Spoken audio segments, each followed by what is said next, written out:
আজকে শামিমা ফ্যাশন হাউসের জাস্ট দেখেন বস্তাকে বস্তা, যারা কাপড় পান না আজকে তাদের জন্য বস্তাকে বস্তা কাপড় আমরা নিয়ে আসছি।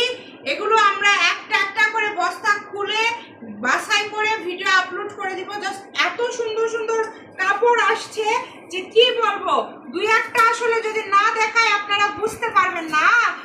যারা নেবেন মানে যারা পান না, আপনারা তো জানেন অগ্রিম কোনো টাকা দিতে হয় না। শামিমা ফ্যাশন হাউস মানেই কিন্তু আপনাদের জন্য নতুন নতুন কালেকশন খুবই কম প্রাইসে। আমরা প্রাইসটা পরবর্তী ভিডিওতে বলে দিব। জাস্ট আপনাদেরকে আমরা একটু এই যে একটু দেখাই। মাশাআল্লাহ দেখেন নেট কালেকশন কত সুন্দর, পুরাটা এটা কিন্তু নিচের দিকে কাজ করা, আবার এই দিকে কাজ করা। এইরকম আরো প্রচুর কালেকশন আছে, আপনারা আমাদের ভিডিওগুলো দেখবেন। সবগুলো কালেকশন আমরা ভিডিওতে দেখায় দেব। সবাই ভালো থাকবেন।